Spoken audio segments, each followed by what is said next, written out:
নমস্কার, আমি সুস্মিতা।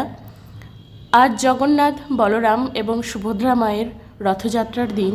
এই শুভ দিনে আমাদের পরিবারে যারা আমাদের মাঝে এখন আর নেই, যাদের গুরুত্ব আমাদের মাথার উপরে, আমাদের হৃদয়ের মাঝখানে, সেই মানুষগুলোকে আজকে মালা পরাবো, তাদেরকে স্মরণ করব। প্রথমেই যে মানুষটিকে আমরা মালা পরালাম তিনি আমাদের জেঠু, এবং ফটোতে যে দুজনকে একসঙ্গে দেখতে পাচ্ছেন ইনি আমার ঠাকুরদা এবং ঠাকুমা শাশুড়ি। আর এখন যে মানুষটিকে আপনারা দেখছেন ইনি আমার শ্বশুর মশাই, আমার কাছে দেবতা স্বরূপ। এনাকে আমি অনেক কাছ থেকে দেখেছি। এনার আমার কাছে অনেক আবদার, ভালো কিছু রান্না করলে, ভালো কিছু করলে প্রশংসায় ভরিয়ে দেওয়া, রাগ, দুঃখ, হাসি, কান্না সমস্ত কিছুই এই মানুষটির সঙ্গে জড়িত। আমাদের বিশ্বকবি রবীন্দ্রনাথের যে ছবিটি আপনারা এখন দেখতে পাচ্ছেন, সেই ছবিটি আমার শ্বশুরমশাই নিজের হাতে এঁকেছেন। এছাড়াও আরও অনেক ছবি আছে। আমার শ্বশুরমশাই একজন আর্টিস্ট ছিলেন, তার হাতের আঁকা সেই সমস্ত ছবি একদিন আপনাদেরকে অবশ্যই দেখাবো। এটা আমাদের বাড়ির জগন্নাথ। আমাদের বাড়ি থেকেও প্রতি বছর রথ বের হয়। এবছরে রথ বের হচ্ছে না, কেননা আমার শ্বশুরমশাই এবছরে আমাদের ছেড়ে চলে গিয়েছেন ডিসেম্বরে। তো আমাদের কাল ঔষধ চলছে, সেই জন্যই আমাদের বাড়িতে কোনো বড় করে পুজো হচ্ছে না। তো এবছরে বাড়িতে যেরকম মা নিত্য পুজো করে আমার শাশুড়ি, সেরকমভাবেই করা হচ্ছে। আর এটা আমাদের সামনেই ক্লাবে রথের পুজো হচ্ছে, মেলা বসেছে। প্রতি বছর এই দিনটাতে আমি ভোগ রান্না করি ঠাকুরের জন্য, 14 রকমের রান্না করি। তো এবছর করা হচ্ছে না আমাদের কাল ঔষধ থাকার কারণে। তো শুধুমাত্র বাজারে গিয়ে একটু ঠাকুরের জন্য ফুল, মিষ্টি, ফল, এই সামান্য কিছুই কিনেছি। আর আজকে যদি পড়াশোনার কথা বলি, তো সারাদিনে তো একদম পড়তে পারিনি। আমি ভোর 4টে থেকে 6টা অবধি পড়েছিলাম 2 ঘন্টা। তারপরে যখন পড়াশোনা করি তখন হচ্ছে 10:30 থেকে 12:30 পর্যন্ত।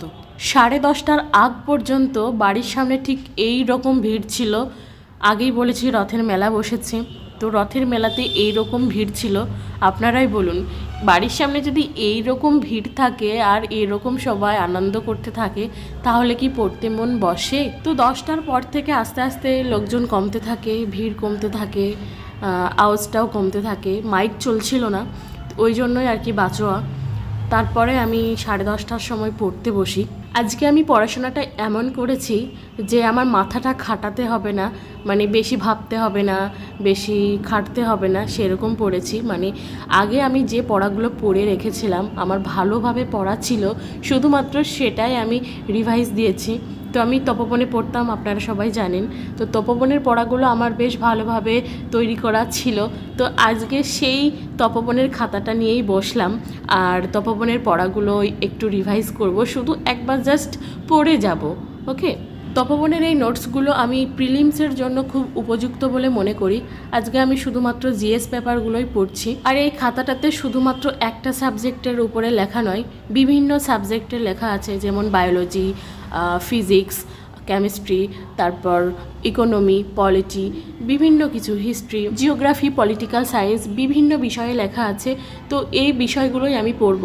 তো খাতার পুরোটাতে কিন্তু লেখা নেই, মানে ধরুন বেশ কিছু পেজ নিয়ে বায়োলজি লেখা, আবার বেশ কিছু পেজ নিয়ে ইকোনমি লেখা, এরকমভাবে পরপরভাবে আছে। তো আমি পরপরভাবেই পড়তে থাকবো, দেখি কতটা কি পড়তে পারি। কেননা মাত্র 2 ঘন্টার মধ্যে কতটাই বা পড়া যায়, যতটা পড়া যায় ততটাই পড়বো, তার বেশি কিন্তু আমি পড়বো না। আমাকে আবার ভোর 4টের সময় উঠতে হবে। ভোর 4টের সময় উঠে পড়াটা আমার কাছে খুবই ইম্পর্টেন্ট। ওই টাইমটাতে আমি যা পড়ি তাই আমার মনে থাকে। আর ভোর 4টের সময় উঠে পড়তে না পারলে আমার মনে হয় দিনটাই পুরো বেকার হয়ে গেল।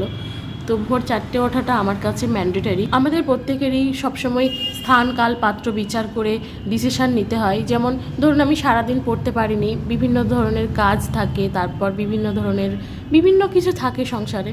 তো সেই সময় যখন সারাদিন পড়তে পারি না, রাত্রেও পড়তে পারি না, তখন কি করি, রাত্রে খাওয়া দাওয়া করে শুয়ে পড়ি। তারপরে হয়তো একটু ঘুমিয়ে যখন শরীরটা ঠিক হয়, মানে শরীরটাকে ঠিক লাগে, ক্লান্তি দূর হয়ে যায়, তখন রাত 2টো 3টে বা যখন ভালো লাগে তখন উঠে কিন্তু পড়াশোনাটা করে নিই।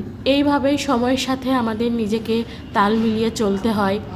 এমন এমন দিন আছে যেদিন আমরা রুটিন ফলো করে পড়াশোনা করতে পারি না, তখন এই সমস্ত দিনগুলিতে সময় সুযোগ করে সময়টাকে বের করে আমাদেরকে পড়াটাকে রেডি করে রাখতে হয়, যেন একটা দিনও এরকম না হয় যে একটুও পড়তে পারলাম না। আর এমনিতেও নিজের শরীর খারাপ কিংবা বাড়ির কারো প্রচণ্ড শরীর খারাপ, হসপিটালে ভর্তি, কিংবা কেউ আমাদের ছেড়ে যখন চলে যায়, সেই সমস্ত দিনের কথা আলাদা। আর একটা কথা না বললেই নয়, আজকে 3 তারিখ, এই ভিডিওটি আমার 1 তারিখে মানে রথের দিনে তোলা। তো আমি মাঝখানে আপলোড করতে পারিনি, আমার এক্সাম ছিল ওই জন্য। তো আজকে যেহেতু সানডে, আর সানডের রুটিনটা আমার কাছে একটু অন্যরকম, মানে আমি সানডেতে যা খুশি তাই করতে পারি এরকম রুটিনে রেখেছি। তো এই জন্য আমি I know you told your friend you're not okay, and tell me what's wrong and why you never said you felt that way. And guess you're trying to stay strong and fake a smile until I look away. But I've known you too long, it hurts to watch your blue eyes fade to gray as you fade away, as you fade away.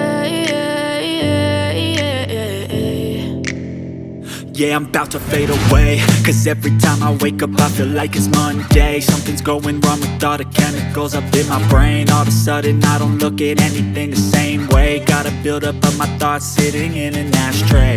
I'm sorry that I'm so inconvenient, okay.